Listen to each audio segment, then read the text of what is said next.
And welcome in to another week of Citrus Preps podcast live here on YouTube. Thanks for tuning in. Thanks for checking us out. Thanks for watching all the videos we have up there and subscribing, all that good stuff. Another busy week across the area. Some big football games. Interesting now this week because, Mike, for the first time, we've got the power rankings that come out. That's always a source of cause some problems. A source of debate. I guess we can get into that maybe a little bit later. We'll get into our matchups first. Real quick, I guess, just kind of put a bow on last week. A great football game, Nature Coast and Crystal River. Somebody has to lose. Overtime, 100-yard interception return for a touchdown. Puts Nature Coast alone in first place in the district, and they're also number one in the region in the PowerPoint. So a huge win for Nature Coast.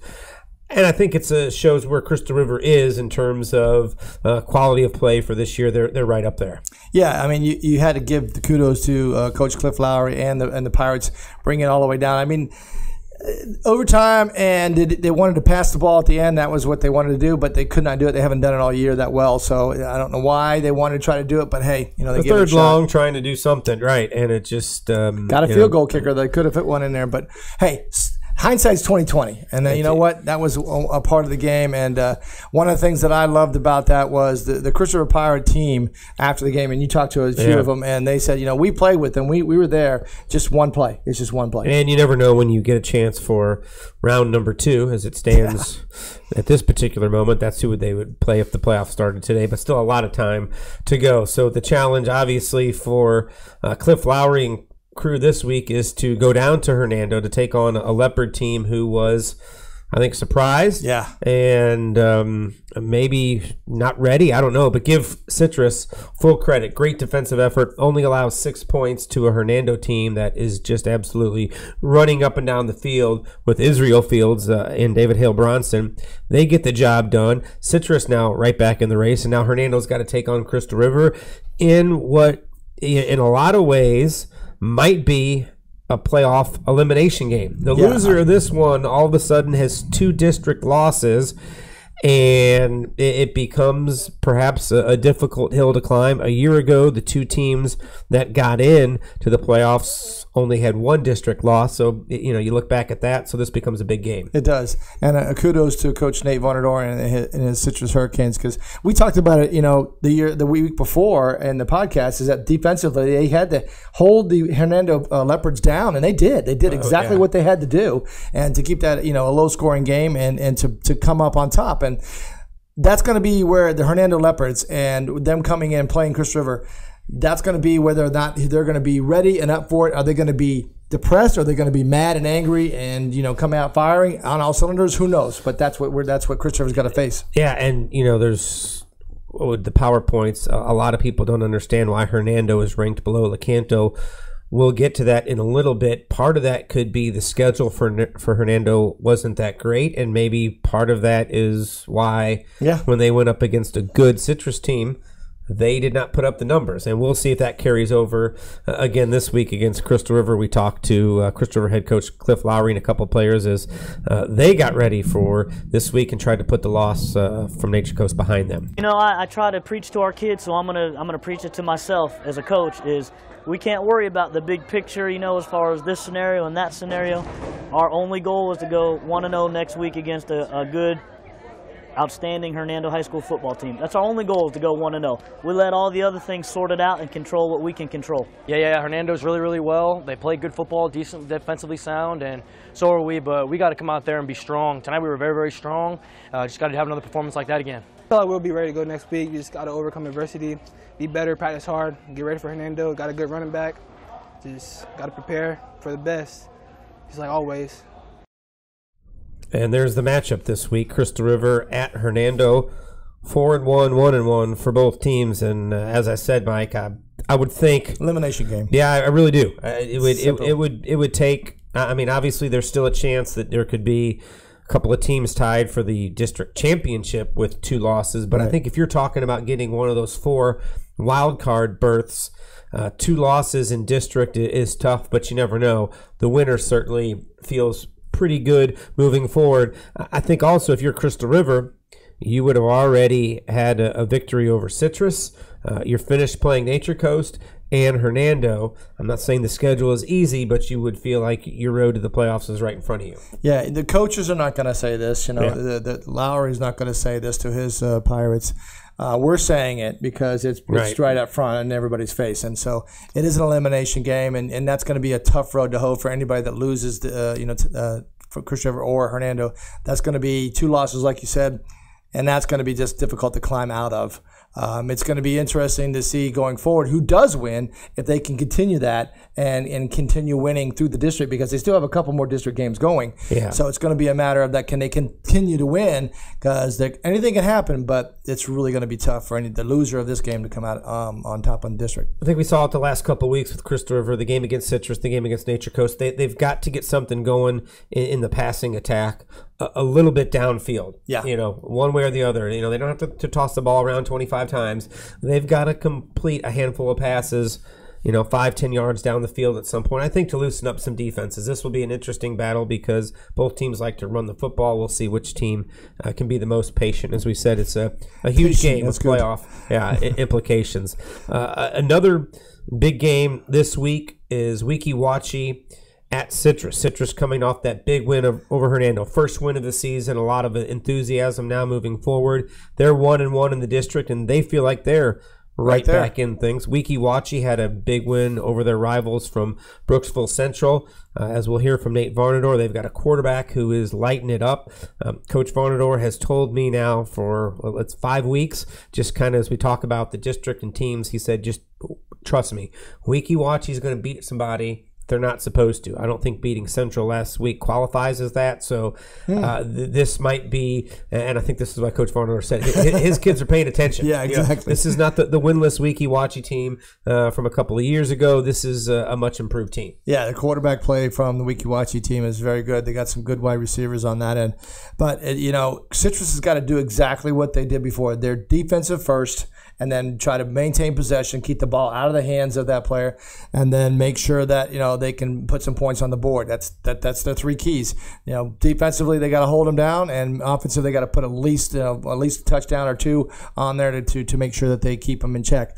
Citrus has a great chance. You're talking about 2 wins in the district. It's still got some time. Yeah, they really do. You never know. This is exactly what we talked last year when they beat Chris River, and then they went on that run took off for the district. So it can happen. A little like Crystal River, Citrus has got to get the offense going. I mean, they had a Jacob Fryer fumble return for a touchdown. That was some of their offense, and that came on obviously a defensive play. So they're going to have to get the offense going, and I know they felt like they took a step in the right direction last week. Not easy to score. Hernando's a good football team, so I think they feel confident. Here's what Nate Varnador had to say about getting ready for Weeki Wachee and trying to avoid being too excited after their first win. They're a very good team. Their quarterback has thrown for 12 touchdowns in 2 games. I mean, you don't do that by accident, and I don't care who you play. It's very sound defensively. They fly around well. Their kids have bought into what Coach Gray's doing over there. He's done an excellent job putting them in position to be successful. And they're very physical, too, in the trenches, and they got a running back that can do a lot of damage if we're not playing sound. We're going to treat them just like any other team. We're going to go out there, do our jobs, execute just like we need to. Don't let the win distract us. Don't let homecoming distract us. Just stay focused on what we need to do. That's it. Stay focused. In case you're wondering about the sunglasses, all part of the homecoming festivities and the different dress-up days. So, and it was sunny out there Citrus too. Wow. Homecoming at Citrus, homecoming at Lecanto. So a busy week. There's a matchup. Weeki Wachee 2-2 on the year. Citrus 1-4. I know you look at the records and maybe you say, "Wow, look at Weeki Wachee 2-2 and Citrus 1-4." I still think Citrus is the favorite in this football game. I think they are the better football team, but I think you have to respect what Weeki Wachee is going to bring to the table. I think it will help Citrus that it wasn't but a few weeks ago that they faced Westport, a team who likes to throw the ball around, who has a better quarterback. And so I think that helps you prepare for that type of offense, because the last couple of weeks, if you're Citrus, you took on Crystal River and Hernando, run-heavy teams. You've got the film of Westport to go back on. Yeah, Brian Maher has gone to the University of Tennessee. He's a D1 prospect, and they played against him, so they kind of know, hey, now we can play against anybody. Let me go ahead and take this up against the Weeki Wachee guy. That's going to be the issue, is that can they defensive backfield, Kevin Bacon's one of them, and the defensive backfield backfield. Can they cover the receivers correctly, and can they get pressure on the quarterback to force them some bad throws and make some turnovers? They do better when they have some turnovers and then puts themselves in the field position to score easy points, just like you said with the scoop and score on that last in the last game. So the thing is that can they put pressure on the quarterback, force him into errors, and then of course capitalize on those errors? Yeah, absolutely. Again, I think too, Weeki Wachee, an improved team, no question about it. Coach Gray's got them moving in the right direction, but I think the schedule and the toughness of the schedule so far, Citrus has played better opponents. Yeah. Will that play out on Friday night? You never know, but I think Citrus feels like if they play at their best, they can beat Weeki Wachee. So that's certainly another one that, for Citrus, I think it's, a game that you must win if you still want to keep those playoff hopes alive. And I think if you're Weeki Wachee too, looking who they still have left on the schedule, Nature Coast, Hernando, Crystal River, this is the one, if they're thinking playoffs, they got to get it too. So this is, already a must win. Our game of the week will take place out at Lecanto High School, homecoming for the Panthers as they welcome in Brooksville Central, a wounded team, a team who's struggling, not doing a whole lot right now.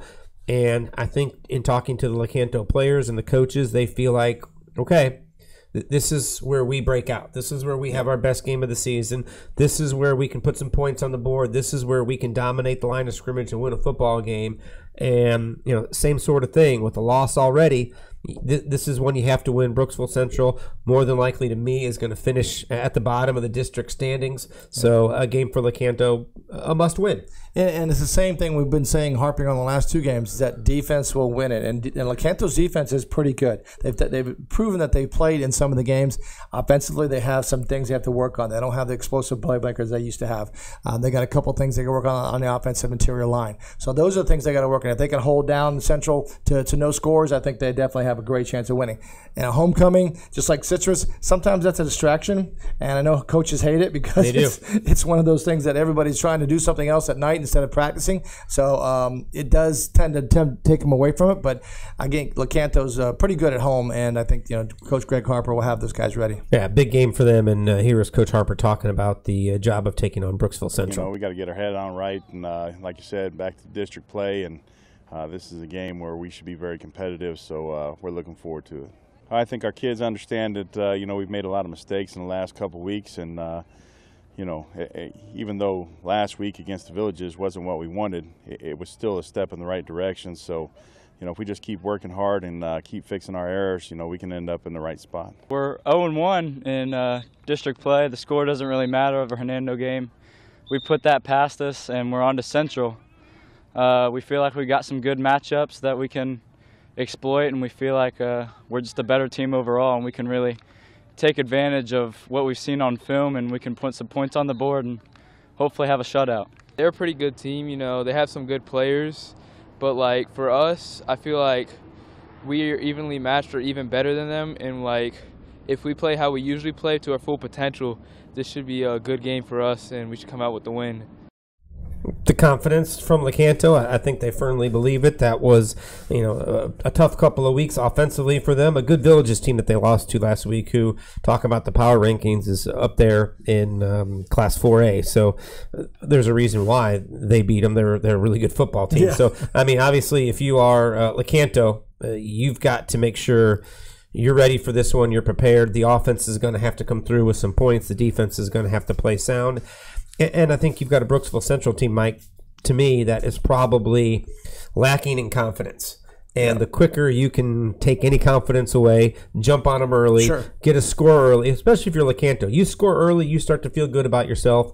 The doubt for Brooksville Central starts to creep in, and you might have a chance to put that team away, early in the third quarter or even before halftime if you get things rolling. Yeah, you can't, and they sounded confident on your interview there, but they cannot take these Bears lightly. They have to make sure that they're staying still have home. Talent. They still have talent. Right. Everybody has talent. Anybody can beat anybody at any given point. You just have to limit your mistakes. And I think that's one of the things that they have, shot themselves in the foot over the course of the year. A couple of times they're fumbling inside the red zone. They're not making plays in the red zone, and they've letting up big plays on explosive plays. So they just kind of limit that, and I think they'll be fine. Yeah, should be a good game. Our game of the week, again, Friday night out at Lecanto High School. Gets underway about 7 o'clock. Watch it live streaming on YouTube. Of course, subscribe, like, follow us, get those views up. We appreciate it. Great game last week. Hopefully it'll duplicate itself. I don't know if it will. Hard to be an overtime game. The first one we've had in, 5-6 years, I think. That was pretty exciting. But Lecanto Brooksville Central is our game of the week. Other game this week, Seven Rivers goes on the road to Bishop McLaughlin. Talking to them this week, it's a big game for them. They got beat up by PK Young, and I think they feel like man for man, up and down the roster, this is the first time in probably 3 or 4 weeks that they match up physically and depth-wise with their opponent. So they feel like this is a fair fight. Things are equal. Plus, it's a division game for them, and they realize they win this, they're right back in it. Bishop McLaughlin's got a couple of division wins, so a huge one for the Warriors. Yeah, Coach Van's got to feel comfortable that he's going to be able to compete. And he talked about that. And, basically saying that, I've got the players to do it. We're going to match up, like you said, using the matchups correctly, pound for pound across the line, and then the skill player position. But McLaughlin's still, you got to watch them. They're coming from a larger city, and they got a couple of players there that going to burn you. So you just got to watch it. Yeah, had a win over Santa Fe, and I think triple overtime. So they're sitting pretty in the division, but that's just a win, which you could create quite the potential tiebreaker if you're Seven Rivers and continue to win. You win this one, you've probably played 2 of the better teams in the division, and the road to the playoffs becomes a little easier. Here's Monty Van talking about this week. Just reminding the guys, we should have beat Santa Fe, and if you put 2 and 2 together, if you look at Bishop and Santa Fe, they went to 3 overtimes. So it's a great matchup game, and our guys are hungry for a matchup game. We've been outmatched a little bit with Jimmy's and Joe's the past couple of weeks, but now we're going into a matchup game that we're going, hey, we're going to win this game. If we do our jobs and do what we're taught, there's going to be a heck of a game. That's all I can say. We just need to do what's taught and play our jobs. We just got to respect them when we come into it. We can't think we're just going to win. We have to play as they're going to be a hard team. And they're ready for a tough matchup. Bishop McLaughlin, 2-1, 2-0 in the division, so that's why it is such a busy and big game for Seven Rivers. Do your job. Yep. C.J. Phillips will get the start at quarterback. Coach Van said just trying to change things up. Nothing really wrong, nothing performance-based, just trying to shake things up a little bit. So Phillips will be running at quarterback, and we'll see what kind of difference it makes because, it seems to be a theme so far this year. In the county, offenses are having a hard time putting up points. I think all 4 schools can probably look at that and say, boy, if we were 7-10 points better, things could be different. But and then hopefully the offense will get started here and get kicked in for that second half of the season. So we'll see if every Citrus County team can do that. Yeah, so a big game for Seven Rivers on the road at Bishop McLaughlin. We talked about it at the beginning of the podcast, and we'll get into it now. The point rankings came out yesterday. And I've seen a whole lot of things, on Twitter and social media. Yeah, people not real happy. Here's a look at them, and no surprise at the top. Nature Coast right up there. I think, I don't know if it's a surprise, but you look at District 5 with Menendez, Baker County, Ridgeview, and Palatka. That is 4 of the top 7 spots occupied by that district. Now, remember, if you're a district winner, you're automatically one of the top 4 seeds. So if it were to end today, Nature Coast, Menendez, North Marion would be the automatic teams in, and then Zephyr Hills would jump Baker County because they were a district winner in 8. Crystal River in right now as the 8th seed. Lecanto at 11 ahead of Hernando. That's where I saw most of the complaints, not understanding. 67 points we put on them. Yeah, and we're 4-1, and they have 1 win. How in the heck did that happen? There you see Citrus down there. The biggest thing, Mike, that I take away from this is go back to the era we hate, the BCS and college football and those computer rankings and all that. This is what, step 4 of a 10-step math equation, okay? Yeah. And you've got unknown variables for here on out. It will, in my mind, work itself out for the most part. You look at last year, the first year of the points, there was the tie between Nature Coast, Hernando, and Citrus. 2 of them got in, 1 of them didn't. They tied for the district title. It makes sense that 2 got in. You talk to Nate Varnador, and I don't want to put words in his mouth, but I think, a step back, he looked at it and he realized, okay, we lost some games that we shouldn't have that cost us some points. They had a game they didn't get to play because of weather, so it all adds up. So I think the point is the point standings ended up making sense. Now, come November, come on, people. If there's a 2-8 team that is ranked higher than an 8-2 team, and that 8-2 team beat them head to head, then let's talk. Yeah, I don't think that's going to happen. I think as things works itself. Well. Yeah, I really do. I believe it will work itself out. Now, there's some things you look at it all across the state and all the different regions. There are anomalies, but it's early, and it will take care of itself. I mean, end of September. Come on. Yeah, if Hernando's mad that they are, below Lecanto, well, win the rest of your football games, and I think you're going to be okay. You're going to be in the playoffs. The interesting thing as we look at this, to me, if you just look at the last couple of years, look at the district right below us, and the fact that they are, in my mind, struggling. 5A is ranked below Lecanto and Crystal River and Hernando. So is River Ridge, who's been a perennial playoff team. Wesley Chapel as well, and then you go down to Gulf and Hudson and then Anclote. So that to me is good. County. Yeah, that's good news for this district up here, because I think it says to me 2 teams, unless there's a crazy scenario of losses from up here, are going to get in. Yeah, I really believe 2 teams out of 5A7 are going to get in. District 5 looks good. I don't know if that's going to be enough to get 3 teams in, if it'll be 2 from each district or not. But I think you realize for sure Citrus, Crystal River, Lecanto, if we can finish at worst second in the district, it's going to be good enough for a playoff berth. Yeah, you did all the technical work and you did all the stuff on work. I'm going to tell you to chill out, because it's just the first poll coming out right now. And believe me, you win and lose on the football field, and that's the thing. It's not on a piece of paper. It's not on. But I'm going to tell you a story. Back in the day when I played, when we had a tie between us, Crystal River in 1979 and Hudson, and it was decided on a coin toss. Well, that's a great point you bring up, because, and I don't know I don't think the answer is easy, but last year was the point standings the first year. If the tie between Hernando, Nature Coast, and Crystal River would have happened the year before, it would have gone to one of those Monday 1/4 playoffs, and a coin flip decides who's already in that second game, which is really automatically in the playoffs. So what would you rather have? I don't know what the coaches would rather have. I know a lot of them have said, I like to settle it on the field. Yeah. Let's play a quarter. But does a quarter show who deserves to get in the playoffs? Maybe, maybe not. Do the point standings show who deserves to be in the playoffs when teams are tied? There's no easy answer. Yeah, there isn't.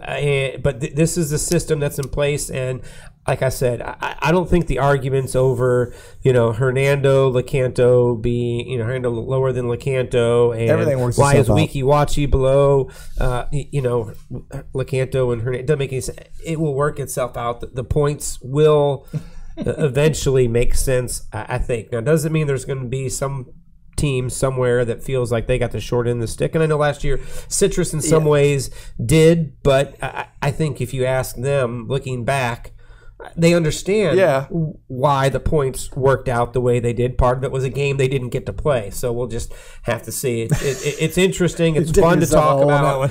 It's great to see people's reaction when they see where they are and other teams are and how they think they are compared to those other teams. But the good news right now, Crystal River knows that they would be in. I think the biggest thing you take away from this, now this is just my opinion, if I was coaching, it would be, okay, we see kind of what our schedule has done for us, and going forward, you can sort of extrapolate what will take place. Win, and it takes care of it. I think that's really the big issue picture. is you win, you're in. Win as many games as you can, and you're in. That's Plus, there's a 3-way tie, and then who knows? And that has happened obviously just last year, but we'll see. Also, I just want to mention real quick, Dunellen in their region in Class 4A, even though the record isn't as good as they wanted, they play. I think 9 out of the 10 or 8 out of the 10 teams are point teams. They get 3 bonus points because they're playoffs. So they are number 1 right now. So even with a couple of losses, they would be the top seed in their region down in Class 4A. The Village is right behind them. So we'll keep talking about these point standings as we go, and just be keep on interesting tweeting, to see keep on throwing things out there. I'm gonna try That's to fun. keep this, and we can look Yeah, how much they back on it. change after 1 week and what it does. So we'll keep track of that. Once again, our game of the week will take place out at Lecanto High School on Friday night. Follow us, subscribe on Twitter at Citrus Preps. YouTube is where you can find us as well. That's where the videos are, all of our previews, our live podcast that you're watching right now, our Friday night game of the week, Facebook and Instagram as well. So Let your check it friends out. know. Yeah, let everybody know we appreciate the great response we've gotten so far this year and look forward to keep it going again. Friday night is when it will take place out at Lecanto High School. Our game of the week, Brooksville Central at Lecanto. That'll do it for this edition of the Citrus Preps podcast. We'll join you again next week, and be tuned in Friday night for our game of the week.